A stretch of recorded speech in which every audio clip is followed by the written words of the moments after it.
지구라는 푸른 별이 더 이상 인류의 안식처가 될 수 없는 날이 온다면 우리는 과연 어디로 향해야 할까요?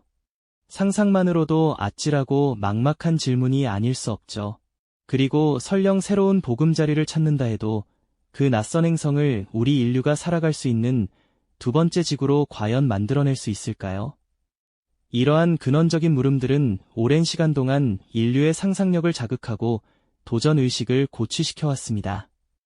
이처럼 인류의 미래 생존에 대한 깊은 고민과 갈망이 이어지던 2011년, 미 항공우주국 나사는 전 세계를 흥분시키는 놀라운 소식을 발표했습니다. 바로 케플러-22b라는 이름의 예계 행성을 발견했다는 소식이었죠. 우리로부터 무려 600광년 떨어진 저 먼 우주에서 지구와 놀랍도록 닮은 행성을 찾아냈다는 발표는 마치 공상과학 영화의 한 장면이 현실이 된 듯한 강렬한 기대감을 안겨주었습니다. 광활한 우주 속에서 푸른빛을 띠는 미지의 행성 이미지는 수많은 사람들의 가슴을 뛰게 만들기에 충분했죠. 케플러-22b가 이토록 특별했던 이유는 바로 생명체 거주 가능 영역, 우리가 흔히 골디락스 존이라 부르는 곳에 위치하고 있었기 때문입니다. 골디락스와 세 마리 곰 이야기 속 주인공이 뜨겁지도 차갑지도 않은 적당한 온도의 숲을 선호하듯 이 행성 역시 모항성으로부터 너무 가깝지도 멀지도 않은 딱 알맞은 궤도에서 공전하고 있다는 의미입니다.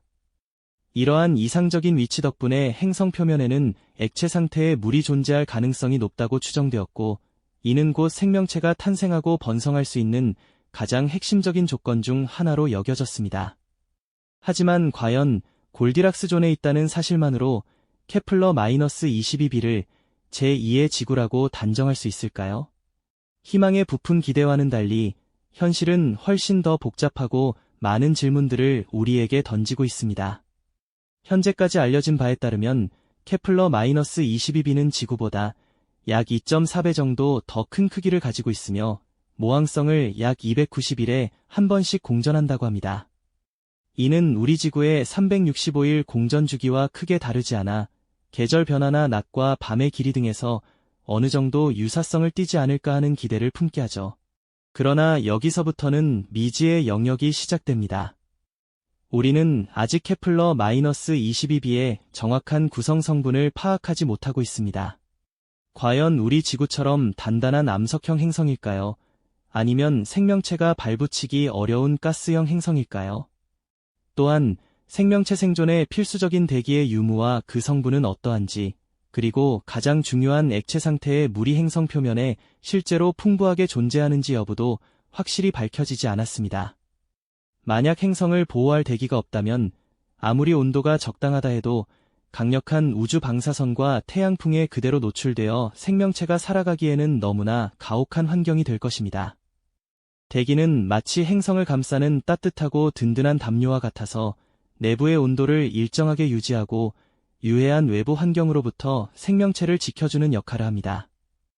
또한 지구처럼 안정적인 자기장이 존재하여 끊임없이 쏟아지는 태양풍으로부터 행성 전체를 보호하고 생명체의 DNA를 파괴할 수 있는 고에너지 입자들을 막아줄 수 있을지도 중요한 미지수입니다. 이처럼 케플러-22b에 대한 희망적인 발견 뒤에는 여전히 밝혀지지 않은 수많은 과학적 질문들이 가로놓여 있는 것이죠. 우리는 이 행성의 지표면이 과연 생명체가 뿌리내리고 문명을 건설할 수 있을 만큼 안정적인지, 그리고 생태계가 번성할 수 있는 충분한 자원과 환경을 갖추고 있는지도 아직 알지 못합니다.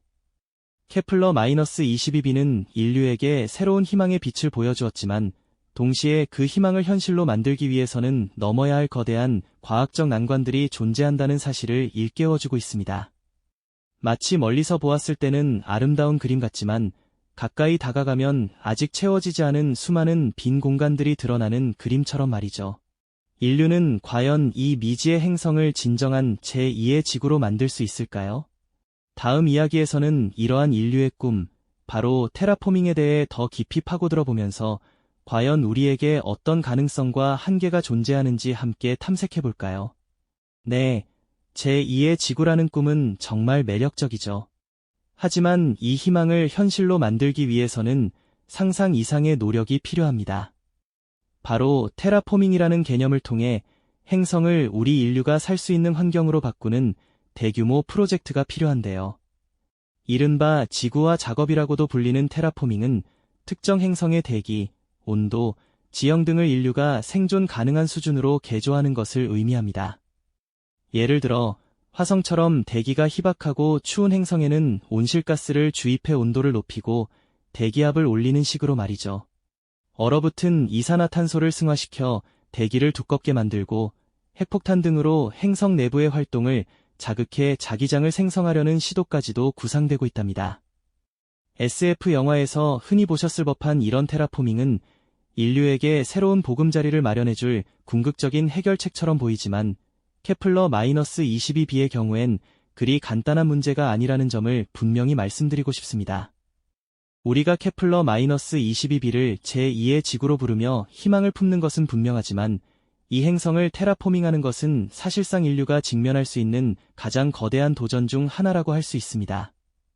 가장 먼저 우리를 압도하는 현실적인 난관은 바로 거리입니다.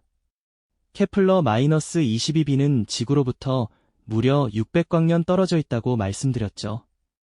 이 600광년이라는 숫자가 얼마나 막대한 거리인지 상상해 보신 적 있으신가요? 빛의 속도로 날아가도 600년이 걸린다는 뜻입니다. 현재 인류가 개발한 가장 빠른 우주선조차 광속의 1%에도 미치지 못하는 수준이니 만약 우리가 지금의 기술로 케플러-22b를 향해 떠난다면 인류의 수많은 세대가 우주선 안에서 태어나고 죽음을 맞이하는 긴 시간 동안 끝없이 비행해야만 도착할 수 있다는 계산이 나옵니다. 마치 작은 씨앗 하나가 태평양을 건너 다른 대륙에 닿으려 하는 것과 같은 정말 압도적인 여정이 아닐까요? 게다가 케플러-22b에 대한 우리의 정보는 아직도 매우 제한적이라는 점도 큰 걸림돌입니다. 골디락스 존의 위치에 액체 상태의 물이 존재할 가능성이 있다는 것 외에는 이 행성의 정확한 대기 구성, 지표면의 형태, 핵의 활동 여부, 그리고 어떤 종류의 생명체가 존재하거나 존재했는지에 대한 구체적인 정보가 거의 없는 상황입니다. 만약 행성의 대기가 독성이 강하거나 자기장이 없어 치명적인 우주 방사선에 그대로 노출되어 있다면 테라포밍의 과정은 더욱 복잡하고 위험해질 수밖에 없겠죠. 마치 눈을 가리고 미지의 건물을 설계해야 하는 것과 같은 막막함이 느껴집니다. 어떤 재료로, 어떤 방식으로 건물을 지어야 할지 전혀 알 수 없는 상황과 다름없는 것입니다. 또한 테라포밍이라는 거대한 프로젝트를 실행하기 위해서는 상상조차 하기 힘든 천문학적인 에너지와 자원이 필요합니다. 행성 전체의 환경을 바꾼다는 것은 지구의 모든 산업 역량을 총동원해도 부족할 정도의 엄청난 규모를 의미합니다. 대기를 바꾸고 온도를 조절하고 심지어 지형을 변화시키려면 어디서 그 막대한 양의 에너지를 얻을 수 있을까요? 지구의 자원만으로는 턱없이 부족할 것이고 우주 공간에서 필요한 자원을 채굴하는 기술 역시 아직은 초기 단계에 불과합니다. 게다가 이 모든 과정을 수천 년에 걸쳐 진행해야 한다는 시간적 제약 역시 인류에게는 엄청난 부담으로 다가올 것입니다. 인류 역사상 그 어떤 단일 프로젝트도 이처럼 긴 시간을 요구한 적은 없었으니까요. 짧은 인류의 수명과 비교했을 때 수천 년이라는 시간은 거의 영원에 가까운 개념이 아닐까요? 결국 케플러-22b를 제2의 지구로 만들겠다는 꿈은 현재 인류의 기술력과 자원, 그리고 시간적 한계를 고려했을 때 그야말로 압도적인 현실의 벽에 부딪히는 것을 의미합니다. 멀리서 보았을 때는 아름다운 이상향처럼 보이지만 가까이 다가가 그 실체를 들여다보면 아직은 인류가 감당하기 어려운 거대한 도전 과제들만이 가득한 것이죠. 우리는 이 미지의 행성 앞에서 겸손해질 수밖에 없습니다. 인류의 꿈은 과연 이처럼 냉혹한 우주의 현실을 넘어설 수 있을까요? 인류의 꿈은 과연 이처럼 냉혹한 우주의 현실을 넘어설 수 있을까요? 우리가 마주한 케플러-22b는 그야말로 눈부신 희망이자 동시에 넘어서야 할 거대한 장벽으로 다가옵니다. 특히 테라포밍이라는 원대한 계획을 현실로 만들기 위해서는 상상조차 어려운 난관들을 하나씩 돌파해야만 하죠. 그 중에서도 가장 먼저 우리를 짓누르는 현실적인 제약들은 무엇일까요? 이 미지의 행성까지의 엄청난 거리가 첫 번째 문제로 떠오릅니다. 케플러-22b는 지구로부터 무려 600광년 떨어져 있다고 말씀드렸었죠. 빛의 속도로 600년을 날아가야 겨우 도착할 수 있는 거리라는 뜻입니다. 인류가 현재 개발한 가장 빠른 우주선조차 광속에 극히 일부에 불과한 속도로 움직인다는 점을 감안하면 이 거리는 사실상 영원과 다를 바 없는 것처럼 느껴질 겁니다. 만약 미래에 인류가 광속에 가까운 속도를 낼 수 있는 우주선을 개발한다 해도 600년이라는 시간은 한 세대를 넘어 수십 세대가 지나야 도달할 수 있는 아득한 여정이죠. 출발하는 순간부터 도착까지 그 긴 시간 동안 우주선 안에서 인류 문명을 유지하고 번성시켜야 한다는 과제가 주어지는 겁니다. 과연 우리 인류가 그만한 인내와 기술력을 발휘할 수 있을까요?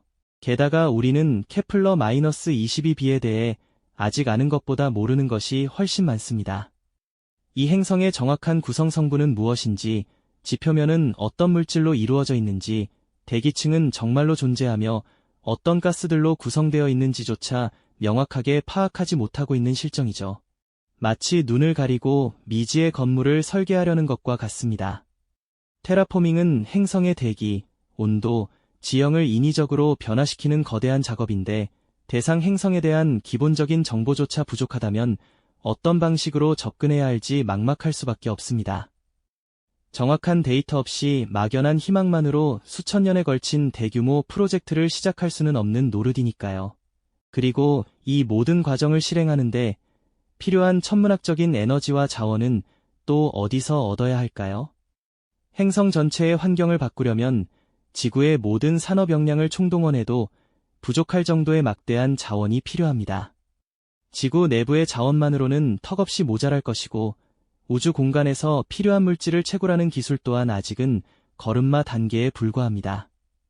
심지어 그 자원들을 600광년이라는 거리를 넘어 케플러-22b까지 운반하는 과정 자체도 상상 이상의 난이도를 요구할 겁니다.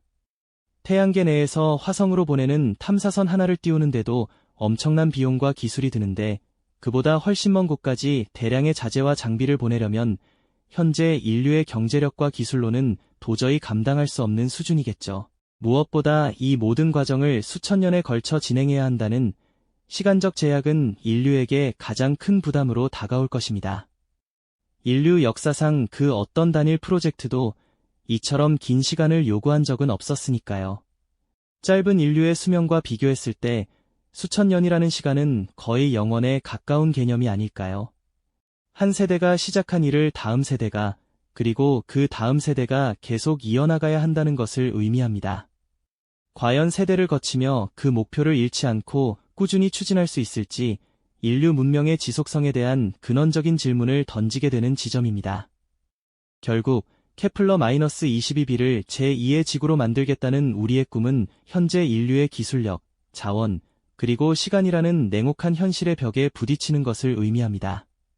멀리서 보았을 때는 아름다운 이상향처럼 보이지만 가까이 다가가 그 실체를 들여다보면 아직은 인류가 감당하기 어려운 거대한 도전 과제들만이 가득한 것이죠. 우리는 이 미지의 행성 앞에서 겸손해질 수밖에 없습니다. 인류의 무한한 상상력과 도전 정신이 우주의 냉혹한 현실 앞에서 과연 어떤 길을 찾아낼 수 있을까요? 이처럼 케플러-22b와 같은 외계 행성으로의 이주나 테라포밍은 현재 인류의 기술로는 거의 불가능에 가까운 일이라고 결론 내릴 수밖에 없습니다. 하지만 이러한 탐사와 시도 자체가 인류에게 주는 의미는 결코 작지 않다고 생각합니다. 미지의 우주를 향한 끊임없는 호기심과 도전은 과학기술 발전을 이끄는 가장 강력한 원동력이 되어 주었으니까요. 새로운 행성을 찾아 떠나려는 노력은 우리가 살고 있는 지구 환경의 소중함을 다시 한번 일깨워주는 계기가 되기도 합니다. 끝없이 펼쳐진 우주 속에서 우리가 발딛고 있는 이 푸른 행성이 얼마나 특별하고 귀한 존재인지 깨닫게 되는 것이죠. 인류의 미래 생존 전략이 과연 우주 저 너머에 있을까요? 아니면 지금 우리가 살고 있는 이 지구를 지키고 보존하는 데 있을까요? 케플러-22b를 향한 꿈은 어쩌면 우리에게 지구라는 고향의 가치를 되새기게 하는 거대한 질문일지도 모릅니다. 2307자 하지만 인류가 케플러-22b와 같은 미지의 행성으로 보금자리를 옮기고 그곳을 새로운 지구로 탈바꿈시키려는 시도는 현재 우리 기술로는 사실상 불가능에 가깝다는 냉정한 현실을 마주하게 됩니다. 600광년이라는 엄청난 거리는 우리가 상상할 수 있는 범위를 훨씬 뛰어넘는 물리적인 장벽이 되죠. 빛의 속도로 날아간다 해도 수백 년이 걸리는 이동 시간은 한 세대만으로도 불가능한 인류 전체의 기나긴 여정을 요구하는 일일 겁니다. 더욱이 우리는 케플러-22b의 정확한 구성이나 환경에 대해 아직 충분한 정보를 가지고 있지 않습니다. 행성이 어떤 물질로 이루어져 있는지, 대기는 어떠한지, 생명체가 살기에 적합한 조건이 자연적으로 조성될 수 있을지 등 모든 것이 미지의 영역에 머물러 있죠. 이 행성을 지구처럼 만들려면 천문학적인 양의 에너지와 자원이 필요할 테고 그 과정은 짧게는 수백 년, 길게는 수천 년이 걸릴 수도 있다고 전문가들은 이야기합니다. 마치 어린아이가 거대한 산을 통째로 옮기려는 꿈처럼 느껴질 수도 있는 일이죠. 이러한 현실적인 제약들을 마주하며 우리는 깊은 좌절감을 느끼기도 합니다. 인류의 무한한 탐험 정신과 상상력은 우주를 향해 뻗어나가지만 냉혹한 우주의 현실은 우리에게 겸손함과 한계를 깨닫게 하는 것이죠. 케플러-22b가 처음 발견되었을 때 우리는 저 멀리 어딘가에 새로운 희망의 별이 존재한다고 믿었습니다. 하지만 그 희망은 곧 인류가 극복해야 할 거대한 도전 과제이자 압도적인 현실적 난관들로 바뀌어 버렸습니다. 우주의 광활함 앞에서 인류의 꿈은 때로는 유한하게 느껴질 때도 있습니다. 수많은 외계 행성을 탐사하고 제2의 지구를 찾아 나서는 여정은 어쩌면 우리 자신을 더 깊이 들여다보는 과정이기도 합니다. 이 모든 시도는 궁극적으로 인류에게 어떤 의미를 가져다 줄까요? 과학기술의 발전을 촉진하고 미지의 영역을 탐구하는 지적 호기심을 충족시키는 것 외에 인류의 생존 전략으로서 행성 개척은 윤리적으로도 많은 질문을 던지게 됩니다. 과연 우리는 다른 행성을 우리의 필요에 따라 바꾸어 놓을 권리가 있을까요? 결국 인류의 진정한 미래는 저 멀리 미지의 행성을 개척하는 데 있지 않고 지금 우리가 발딛고 서 있는 이 푸른 행성, 지구를 지키고 보존하는 데 있다는 뼈아픈 깨달음을 안겨주는 것이죠. 케플러-22b를 향한 여정은 단순히 공상과학 영화 속 이야기가 아닙니다. 그것은 현재 우리가 마주한 지구 환경 문제에 대한 경고이자 지속 가능한 미래를 위한 인류의 책임감을 일깨우는 메시지이기도 합니다. 우리는 이 작은 행성에서 수많은 생명체와 공존하며 살아가고 있습니다. 지구는 우리에게 필요한 모든 것을 제공해 주었죠. 하지만 우리는 그 소중함을 잊고 무분별하게 자원을 사용하고 환경을 훼손해왔습니다. 케플러-22b와 같은 외계 행성 탐사는 우리가 살고 있는 지구의 가치를 다시 한번 되새기게 하는 거대한 질문을 던지는 것이 아닐까요? 인류의 끊임없는 탐구 정신은 박수를 받아 마땅하지만 그와 동시에 현실의 문제에 대한 인류의 책임감 또한 결코 간과해서는 안 될 중요한 가치일 겁니다. 인류의 미래는 과연 저 광활한 우주 저편에 있을까요? 아니면 우리 발 아래 펼쳐진 이 소중한 지구에 달려있는 걸까요? 미지의 우주에 대한 경외감과 함께 지구라는 고향에 대한 깊은 애착을 동시에 느끼게 하는 이 질문에 대한 답은 우리 모두가 함께 찾아가야 할 숙제일 겁니다. 이 영상이 도움이 되셨다면 좋아요와 구독 부탁드립니다. 여러분의 응원이 제게 큰 힘이 됩니다. 다음 영상에서도 더 유용한 정보를 공유하겠습니다. 감사합니다.